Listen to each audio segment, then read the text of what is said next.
Shipping delays in Singapore have more than doubled, hit by a shortage of ships, containers and congestion at ports. And this could translate into higher prices for consumers amid an impending supply chain crisis.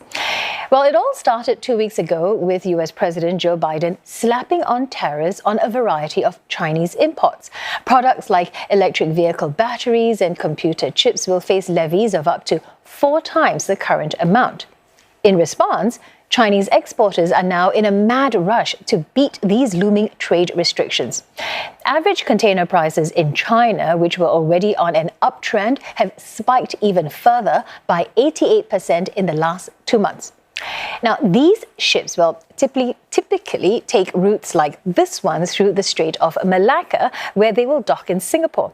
Now, the problem is that the sheer volume of vessels has gone up, and that's causing congestion at the ports. Well, currently it takes about 7 days for each vessel to be berthed instead of 1 to 2 days previously.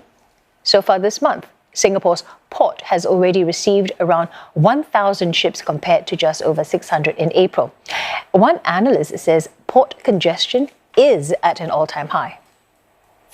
There isn't a lot of spare capacity available to accommodate the increase in volumes. And while there is some additional capacity at Tuas Port, this will only be available at the end of the year.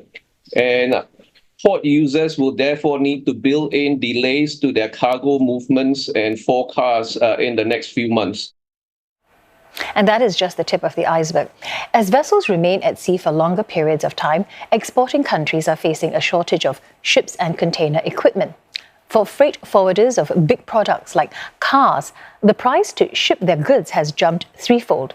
So this means that they have to either absorb costs or pass them to consumers. The vessel is too full to accommodate our cargo. It's too full.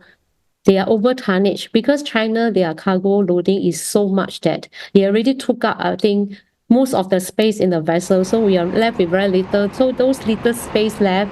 So if we want, they can take 1 or 2, not much. So we only prioritize those that are very urgent to ship. Well, analysts say the situation could last for months as it also affects neighbouring ports in ASEAN. Well, one analyst says some sectors in Singapore are expected to come off worse from this supply chain disruption.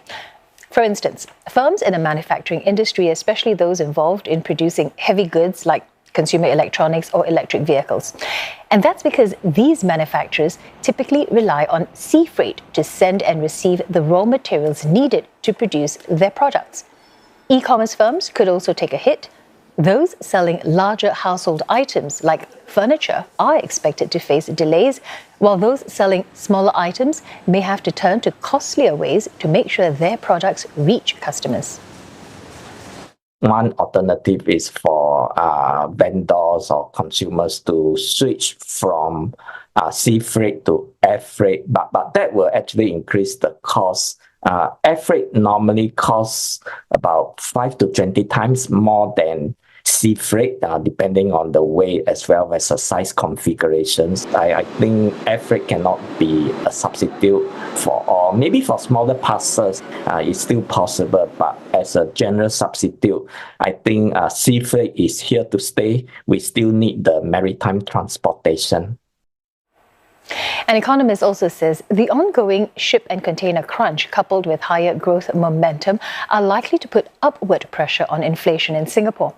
While prices were expected to ease in the second half of this year, he notes that outlook has become more uncertain.